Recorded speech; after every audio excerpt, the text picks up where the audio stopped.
Hello dear student, कैसे हैं आप लोग। उम्मीद करता हूँ आप लोग अच्छे होंगे। मैं सेल्फ विनय कुमार विन and welcome to my channel chem to by Vinay sir. तो आज हम बात करने वाले हैं क्लास 12th केमिस्ट्री का chapter number 8 aldehydes ketone and carboxylic acid का नेक्स्ट जो 4 मार्क्स का इंपॉर्टेंट क्वेश्चन है, दैट इज 19 क्वेश्चन। ठीक है, क्वेश्चन अभी तक बोर्ड में आया नहीं है बट आने के चांस हैं, इसलिए इस क्वेश्चन को भी आप बना के जाएंगे। तो क्वेश्चन है, an organic compound contain 69.77% carbon, 11.63% hydrogen and rest of oxygen, है ना। इसमें आपको 11th का empirical formula, molecular formula chapter 1 chemistry का वो भी कॉन्सेप्ट यूज है, प्लस इस चैप्टर का भी यूज है। तो मॉलिक्यूलर मास ऑफ कंपाउंड आपको दे रखा है 86। It does not reduce Tollens reagent but form addition compound with sodium hydrogen sulphide and give positive iodoform test. Positive iodoform test दे रहा है, दैट मीन्स वो कंपाउंड जो भी होगा पक्का कीटोन होगा या फिर अल्कोहल होगा। तो कीटोन में कंडीशन क्या था, मिथाइल कीटोन होना चाहिए, और ऑक्सीडेशन कराएंगे तो यहाँ से इथेनोइक एसिड और प्रोपेनोइक एसिड फॉर्म करेगा। सबसे पहले, इससे पहले जो 9, 10, 11 क्वेश्चन में मॉलिक्यूलर फार्मूला दे रखा है, और यहाँ पर इस क्वेश्चन में मॉलिक्यूलर फार्मूला आपको नहीं दिया है। तो सबसे पहली प्रायोरिटी होगी कि आपको मॉलिक्यूलर फार्मूला निकालना है। इसका जो फर्स्ट पार्ट होगा, जो आपका मेन टारगेट है, to determine molecular formula of compound. ठीक है, और ये आपने 11th में पढ़ा होगा तो आपको बन जाएगा, अदरवाइज एटलीस्ट ये क्वेश्चन के लिए आप करके जाइए। तो क्वेश्चन में क्या क्या दिया है, परसेंटेज ऑफ कार्बन जो दिया है वो दिया है 69.77%, और परसेंटेज ऑफ हाइड्रोजन जो दिया है वो दिया है 11.63%। अब rest of oxygen, that means oxygen का परसेंटेज कैसे निकालेंगे आप, परसेंटेज कितने में होता है 100, 100 माइनस इन दोनों का आप प्लस करके माइनस कर दीजिए, है ना। वो ऑक्सीजन का परसेंटेज जो आएगा 18.60%, रेस्ट ऑक्सीजन आपको मिल जाएगा। ओके, तो यहाँ तक तो मामला ठीक है, हमने तीनों का परसेंटेज निकाल लिया। कार्बन का, हाइड्रोजन का गिवन है, ऑक्सीजन का कैसे निकाला, 100 माइनस दोनों का प्लस कर दिया, 18.60 आ जाएगा कार्बन का परसेंटेज। अब यहाँ से निकालना है आपको सिंपल एटॉमिक रेशियो। आप टेबल फॉर्मेट में भी कर सकते हैं बट लेंदी होगा, तो इससे आप यही मेथड अप्लाई करिए। इसमें हमें क्या करना है, कार्बन, हाइड्रोजन, ऑक्सीजन का एटॉमिक रेशियो निकालना है। तो कैसे निकालेंगे, जो भी आपको जिस एलिमेंट का परसेंटेज दिया हुआ है उसी के एटॉमिक मास से आप डिवाइड करिए। तो कार्बन का एटॉमिक मास 12 होता है, उसका परसेंटेज 69.77, रेशियो हाइड्रोजन का 11.63 और हाइड्रोजन का एटॉमिक मास 1 होता है। ध्यान रखिए मॉलिक्यूलर मास नहीं लेंगे, एटॉमिक मास, है ना, क्योंकि एटॉमिक रेशियो आप निकाल रहे हैं। ऑक्सीजन का परसेंटेज 18.60 और ऑक्सीजन का एटॉमिक मास होता है 16। ओके, तो यहाँ से जो रेशियो डिवाइड करेंगे तो 5:5.88 आएगा, फिर रेशियो यहाँ से 11.63 आएगा, फिर रेशियो यहाँ से 1.16 आएगा। ये हमने रेशियो निकाल लिया डिवाइड करके सिंपल कैलकुलेटर से। अब क्या करते हैं, इसका जो एम्पिरिकल फॉर्मूला वो कैसे निकालते हैं, इन तीनों में जो स्मॉलेस्ट वैल्यू है ना, इन तीनों में जो स्मॉलेस्ट वैल्यू उसी से आपको डिवाइड कर देना है। तो 1.16 सबसे छोटी वैल्यू है, ठीक है, तो इसी से आपको तीनों में डिवाइड कर देना है। ठीक है, 11.63 डिवाइड में 1.116 और फिर यहाँ पर 1.16 और डिवाइड में 1.16, तो डिवाइड करेंगे तो 5:10:1 यहाँ से मिल जाएगा। और ये मिलते ही आपको उस कंपाउंड का एम्पिरिकल फार्मूला मिल चुका है ना। इसका जो एम्पिरिकल फार्मूला हो, एम्पिरिकल फार्मूला, वो कार्बन कितना है 5, हाइड्रोजन कितना है 10 और ऑक्सीजन कितना है 1। तो ये इसका एम्पिरिकल फार्मूला हुआ। अब अगर आपने पढ़ा होगा तो मॉलिक्यूलर फार्मूला कैसे निकालते हैं, n इंटू एम्पिरिकल फार्मूला, और n कैसे निकालते हैं, उस कंपाउंड का जो मॉलिक्यूलर मास दिया है ना। तो कंपाउंड का जो मॉलिक्यूलर मास कितना है 86 क्वेश्चन में दिया है, और इस एम्पिरिकल फॉर्मूला का जो मास निकालेंगे वो भी 86 आएगा। 86 से डिवाइड करेंगे तो यहाँ से कितना आएगा, 1 ही आया। इसका मतलब एम्पिरिकल फॉर्मूला और मॉलिक्यूलर फॉर्मूला सेम है। तो फाइनली अपने को मॉलिक्यूलर फॉर्मूला जो कंपाउंड का मिलके आया 1 इंटू एम्पिरिकल फॉर्मूला कितना है C5H10O, और 1 का डिवाइड करेंगे तो सेम ही आएगा। Empirical molecular formula C5H10O, this is formula of organic compound. ठीक है, यहाँ तक तो हमें 11th का कॉन्सेप्ट से उस कंपाउंड का परसेंटेज दिया था। पहले एम्पिरिकल फार्मूला निकाला, देन एम्पिरिकल फार्मूला से n निकाल लिया हमने, molecular mass divide by empirical formula mass, n की वैल्यू है। और इसमें एक फार्मूला होता है, अगर आपने नहीं पढ़ा होगा तो भी आप ध्यान दीजिए, एटलीस्ट एक क्वेश्चन के लिए n की वैल्यू रखा तो ये आपको मॉलिक्यूलर फार्मूला मिल गया। ओके, अब यहाँ से जो क्वेश्चन के अकॉर्डिंग आपको दिया हुआ है ना, क्वेश्चन पे आते हैं। तो क्वेश्चन में यहाँ से देखिए ध्यान से, इट डज नॉट, तो क्वेश्चन दिया है इट, ठीक है, it does not reduce Tollens reagent, मतलब वो जो भी कंपाउंड है वो एल्डिहाइड नहीं होगा, है ना। और यहाँ से सोडियम हाइड्रोजन से कर रहा है, पॉजिटिव आइडोफॉर्म टेस्ट दे रहा है। तो चलिए यहाँ पर हम बात करते हैं स्ट्रक्चर का, जो कंपाउंड आपको दिया हुआ है।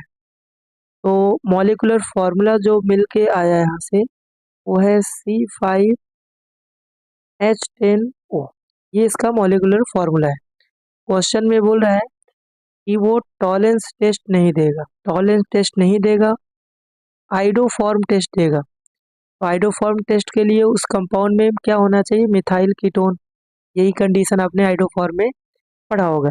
तो हम जो मॉलिक्यूलर फॉर्मूला गिवन है उसको रख के अगर कंपाउंड बनाएं, आइडोफॉर्म देने के लिए क्या होगा रिएक्शन, वो रिएक्शन कुछ ऐसा होगा। वो रिएक्शन होगा CH3, और यहाँ से कीटोन, क्योंकि मिथाइल कीटोन चाहिए, और यहाँ से CH2, फिर CH2CH3, यही वो कंपाउंड होगा। आप चेक कर लीजिए, 5 कार्बन है, 10 हाइड्रोजन है और 1 ऑक्सीजन है, और इस कंपाउंड का नाम है पेंटेन 2 ऑन। ठीक है, अब इसका आप रिएक्शन करा दीजिए। तो सबसे पहले इसका रिएक्शन क्या किससे कराया हुआ है, इसका रिएक्शन कराया सोडियम हाइड्रोजन सल्फाइड के साथ, है ना। कंपाउंड मिल गया तो यहाँ पर आप रिएक्शन लिख दीजिए। सबसे पहला रिएक्शन सोडियम हाइड्रोजन सल्फाइड के साथ, इसको अगर सोडियम हाइड्रोजन सल्फाइड के साथ रिएक्शन कराएंगे तो Na पे प्लस और इस पे माइनस आएगा। यहाँ से कंपाउंड क्या बनाएगा, CH3 कार्बन, और यहाँ से ONA, और यहाँ से क्या आ जाएगा, इसी कार्बन से जुड़ा होगा SO3, है ना, SO3H, और इसी कार्बन से प्रोपाइल ग्रुप भी होगा CH2CH2 और CH3, है ना। और उसके बाद यहाँ पर एक्सचेंज होगा, प्रोटॉन ट्रांसफर होगा। प्रोटॉन ट्रांसफर मतलब ये यहाँ पर आ जाएगा और ये यहाँ पर। तो फाइनली जो कंपाउंड मिलके बनाएगा कुछ ऐसा होगा, CH3 कार्बन, यहाँ से OH, इसी कार्बन से CH2CH2CH3, इसी कार्बन से होगा ONA। ये आपका पहला रिएक्शन होगा। इस कंपाउंड का नाम इंपॉर्टेंट है, इस कंपाउंड का नाम होगा सोडियम हाइड्रोजन, ठीक है, सोडियम हाइड्रोजन सल्फाइड, है ना। ये आपका एडिशनल प्रोडक्ट होगा, पहला रिएक्शन। तो चलिए बात करते हैं इसमें दूसरा जो है, दैट इज आइडोफॉर्म टेस्ट, ठीक है, आइडोफॉर्म टेस्ट। तो यहाँ पर जो रिएजेंट अपना था क्या था, CH3CO, CH2CH2 और CH3। आइडोफॉर्म टेस्ट क्या होता है, NaOH और प्लस आयोडीन से इसका रिएक्शन कराते हैं, है ना। यहाँ पर प्रोडक्ट बनाने का बहुत सिंपल सा तरीका है, जो मिथाइल ग्रुप है इसको कन्वर्ट कर दीजिए आइडोफॉर्म में। यहाँ से CHI3, यही है आइडोफॉर्म, और येलो कलर का PPT फॉर्म करेगा, है ना। और प्लस यहाँ से यहीं पर ये ONA जोड़ दीजिए, अगर मैं इसका लिखूँ CH3 CH2 CH2 और C डबल बॉन्ड हो यहाँ से ONA, यहाँ पर इस कंपाउंड का नाम है सोडियम ब्यूटेनोएट, ये इसका आइडोफॉर्म है। ठीक है, अब इसका जो नेक्स्ट थर्ड पार्ट है उसमें क्या बोला है, इसका आपको ऑक्सीडेशन कराना है, इथेनोइक एसिड और प्रोपेनोइक एसिड फॉर्म होगा। तो इसी कंपाउंड का अगर तीसरे में CH3 यहाँ से CO CH2 CH2 CH3, इसका ऑक्सीडेशन करा दीजिए, है ना। ऑक्सीडेशन स्ट्रॉन्ग ऑक्सीडाइजिंग एजेंट होना चाहिए, क्रोमिक एसिड आप ले सकते हैं, है ना। क्रोमिक एसिड आप क्या करा दीजिए, कहाँ से बॉन्ड कैसे बनाएंगे, तो यहीं से आप ब्रेक करके 2 कार्बन कार्बोक्सिलिक और 3 कार्बन का कार्बोक्सिलिक एसिड, है ना। यहाँ से CH3 COOH और 3 कार्बन का CH3 CH2 और COOH, एक बना देगा यहाँ से इथेनोइक एसिड और एक बना देगा यहाँ से प्रोपेनोइक एसिड। ठीक है, ये इसका 4 नंबर का क्वेश्चन हुआ।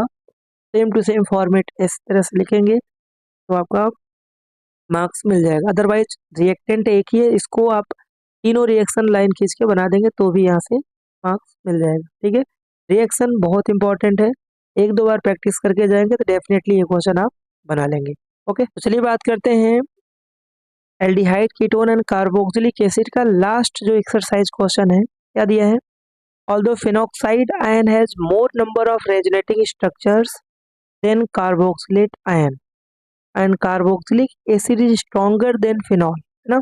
वाई? तो क्वेश्चन सिंपल सा है, फिनॉल के जो H+ निकालने के बाद ज़्यादा रेजोनेंट स्ट्रक्चर है कार्बोक्सिलिक एसिड के कंपैरिजन में, फिर भी कार्बोक्सिलिक एसिड स्ट्रॉन्गर एसिड क्यों है फिनॉल से। ये कॉन्सेप्ट को समझने के लिए हम दोनों का पहले स्ट्रक्चर देखते हैं ना। अगर कार्बोक्सिलिक एसिड है और ये अगर हाइड्रोजन को रिमूव किया तो इस पर माइनस चार्ज आएगा, इसको बोलते हैं क्या, इसको क्या बोलते हैं, कार्बोक्सिलेट। ठीक है, कार्बोक्सिलेट आयन। और दूसरा जो है यहाँ पर दैट इज फिनॉल, और फिनॉल से अगर ऑक्सीजन को रिमूव करेंगे तो इसको बोलते हैं क्या, फिनॉक्साइड आयन। दोनों ही एसिडिक है बट ये जो है मोर एसिडिक है और ये वाला लेस एसिडिक है, इसी का रीजन अपने को एक्सप्लेन करना है ना। तो यहाँ से देखिए, आप ध्यान से देखें तो इसमें जो रेजोनेंस है तो ऑक्सीजन पाई बॉन्ड इधर टूटेगा तो ये जो इलेक्ट्रॉन है वो इधर आएगा, इसका जो रेजोनेंस स्ट्रक्चर बनेगा कुछ इस तरह से, कार्बन यहाँ से आ जाएगा सिंगल बॉन्ड माइनस और फिर यहाँ आ जाएगा डबल बॉन्ड, है ना, कुछ इस तरह से ये रेजोनेंस स्ट्रक्चर है।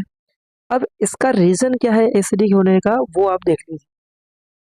ठीक है, रीजन आप क्या लिखेंगे, बिकॉज, मैं प्रॉपर लिख दे रहा हूँ यहाँ पर, because the electron charge, because the electron charge in carboxylate ion, in carboxylate ion is more disperse, disperse मतलब ज़्यादा डीलोकलाइज होगा, more disperse in comparison to, ठीक है, in comparison to phenoxide ion. ठीक है, देयरफॉर, ठीक है, देयरफॉर, और ये तो हो गया एक रीज़न। ठीक है, एक रीज़न तो ये हो गया। अब इससे इसमें एक चीज़ और है, जो नेगेटिव चार्ज है वो दोनों के दोनों मोर इलेक्ट्रोनेगेटिव ऑक्सीजन एटम है, किसमें, कार्बोक्सिलेट आयन, बट यहाँ पर फिनॉक्साइड आयन में ऐसा नहीं है। तो हम ऐसा भी लिख सकते हैं, 2 electronegative oxygen atom in carboxylate ion is compare to only 1 oxygen atom in phenoxide.